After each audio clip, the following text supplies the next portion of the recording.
For over 2,000 years, the study of the human mind wasn't a science. It was a dinner table conversation dominated by a strict old father figure known as philosophy. From Aristotle to Descartes, brilliant men sat in armchairs and speculated about where thoughts came from. They asked, "What is the soul?" and "How do we know what is real?" But here was the catch. They never actually checked their answers. It was all logic, rhetoric, and professional guessing. The mind was treated as something mystical, detached from the physical world, a ghost in the machine that could not be measured, only pondered. During this long adolescence, psychology was merely a subchapter in philosophy books. While physics was out mapping the stars and chemistry was discovering the elements, psychology was stuck inside, forbidden from using the tools of the trade. If you wanted to understand why people felt sad or how memory worked, you didn't go to a laboratory. You went to a library. The prevailing idea was dualism, the notion that the mind and body were separate entities. This kept psychology grounded, unable to touch, measure, or experiment on its own subject matter. It was a discipline waiting for a spark of rebellion. That spark finally ignited in December of 1879. This is the year psychology packed its bags and moved out of philosophy's house. A German physician named Wilhelm Wundt opened the very first laboratory exclusively dedicated to psychological research at the University of Leipzig. For the first time in history, the mind wasn't just being discussed, it was being measured. Wundt used a technique called introspection, asking subjects to record their conscious reactions to stimuli of a metronome.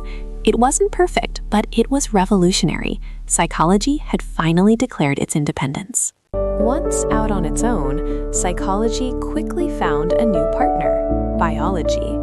Influenced heavily by Charles Darwin's theories of evolution, a new wave of thinkers like William James began to ask not just what the mind is, but what is it for? This was functionalism.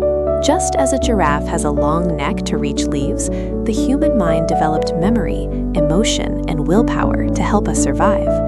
Psychology started dating biology seriously, realizing that our thoughts weren't just random spirits, they were evolutionary tools forged over millions of years to help us navigate a complex world. But every family drama has a dark chapter. Enter Sigmund Freud. If Wundt was the disciplined scientist, Freud was the rebellious artist who dragged psychology into the shadows. He introduced the world to the unconscious, the idea that we aren't actually in control of our own house. While his methods lacked scientific rigor, he made psychology famous, turning it into a pop culture phenomenon, dealing with dreams, sexuality, and childhood scars. By the mid-20th century, psychology got tired of guessing about hidden feelings and dreams. It wanted respect as a hard science again. The result was behaviorism. Thinkers like B.F. Skinner and John Watson slammed the door on the mind entirely. They said, if we can't see it, we won't study it. For decades, psychology became the study of observable behavior. Rats in mazes, pigeons pecking buttons, and dogs salivating at bells. It was a strict, almost robotic era, where human beings were treated as sophisticated machines that simply reacted to rewards and punishments. But treating humans like mindless robots couldn't last. In the 1950s and 60s, with the invention of the computer, psychology had a massive epiphany, the cognitive revolution. We realized the brain is essentially an organic information processor. Just like a computer has input, processing, and output, our minds have perception, thinking, and behavior. We could finally look inside the black box of the mind again, studying how we solve problems, how we form languages, and how memory is encoded and retrieved. Psychology had finally found the perfect balance between the abstract mind and hard science. Today, the family drama has resolved into a happy marriage. Psychology and biology are now inseparable. We live in the era of neuroscience. We no longer just guess why someone is depressed. We can look at the neurotransmitters in their synapses. We don't just speculate about fear. We can watch the amygdala light up on an fMRI scan.